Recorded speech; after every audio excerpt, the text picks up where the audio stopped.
স্ত্রীর নামে থাকা 512 কোটি টাকা খেলাপি ঋণের তথ্য গোপন করে ভোটের মাঠ দাপিয়ে বেড়াচ্ছেন বিএনপির প্রভাবশালী প্রার্থী গোলাম মোহাম্মদ সিরাজ। বগুড়া 5 আসনে প্রতিদ্বন্দ্বিতা করা ওই প্রার্থীর প্রতিষ্ঠানে বিদ্যুৎ বিল ও বকেয়া 42.5 কোটি টাকা। কেন্দ্রীয় ব্যাংক সহ একাধিক সূত্র থেকে এসব তথ্য সংগ্রহ করেছে ৭১। শুধু তাই নয়, হলফনামায় নিজের নামে মাত্র ২৭ লাখ টাকা ঋণের কথা উল্লেখ করলেও চেপে গেছেন নিজের ৩ প্রতিষ্ঠানের নামে থাকা ১০৯ কোটি টাকার ঋণ, যাকে গর্হিত অপরাধ বলছেন টিআইবি নির্বাহী পরিচালক। আরো জানাচ্ছেন আব্দুল জাহির আনাস।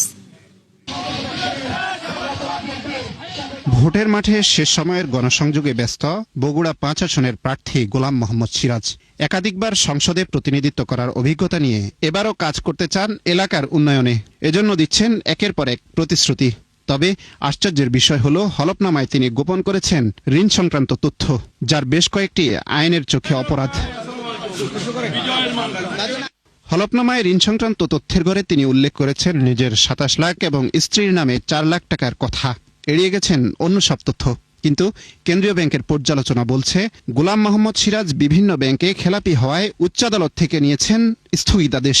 এর মধ্যে ক্যাব এক্সপ্রেস বিডি লিমিটেডের নামে ২৬ কোটি, ওয়ানটেল কমিউনিকেশন লিমিটেডের নামে ৪৮ কোটি এবং এসআর হাইওয়ে সার্ভিসেসের নামে প্রায় ৩৫ কোটি টাকার ঋণ রয়েছে তার। বর্তমানে ক্যাব এক্সপ্রেস ও ওয়ানটেল কমিউনিকেশনের চেয়ারম্যান তিনি, আর এসআর হাইওয়ে সার্ভিসেসের পরিচালক। কেউ যদি তথ্য সজ্ঞানে গোপন করে প্রার্থিতা পেয়ে থাকেন ঋণ খেলাপি হওয়া সত্ত্বেও, এবং সেটা যদি গোপন করে তিনি হলফনামা দিয়ে, হলফনামা অর্থাৎ লিগ্যালি কিন্তু তিনি এটা অব্লিগেশন নিয়ে বলছেন যে তিনি ঋণ খেলাপি নন, এটা যদি করে থাকেন তাহলে তার আইন অনুযায়ী এটা যদি প্রমাণিত হয় তো যিনি প্রার্থী তার প্রার্থিতা বাতিল হবে। শুধু তাই নয়, তার স্ত্রীর খেলাপি ঋণ ও বিদ্যুৎ বিল বকেয়ার তথ্য গোপন করেছেন এই প্রার্থী।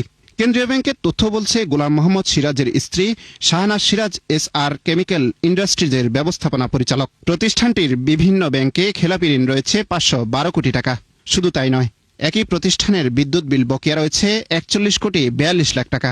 যিনি প্রার্থী তার স্ত্রী বা স্বামী, যে ক্ষেত্রে যেটা প্রযোজ্য, এবং পরিবারের সদস্য যারা পোষ্য আর কি নির্ভরশীল, তাদের সকল তথ্য দিতে হবে। সেই তথ্য যদি কোনো প্রকার তথ্য যদি গোপন থাকে, সেটা স্ত্রীর হোক বা স্বামীর হোক, স্পাউস বলতে যা বোঝায়, বা সন্তানের হোক, গোপন থাকলে সেটা অপরাধ হবে এবং একই অপরাধে কিন্তু এই সেম অপরাধে কিন্তু প্রার্থিতা পাবে। খেলাপি ও বিল বকেয়ার তথ্য নির্বাচন কমিশনকে জানালেও কোনো ব্যবস্থা গ্রহণ করা হয়নি বলে ৭১কে জানায় একাধিক সূত্র। গোলাম মোহাম্মদ সিরাজ তার হলফনামায় নিজের ১৬২ কোটি, স্ত্রীর নামে ৪৯ কোটি এবং সন্তানের নামে ৯ কোটি টাকার সম্পদ থাকার কথা উল্লেখ করেছেন। এ বিষয়ে জানতে গোলাম মোহাম্মদ সিরাজের সাথে একাধিকবার যোগাযোগ করা হলেও তিনি সাড়া দেননি। আব্দুল জাহির আনাস, ৭১, ঢাকা।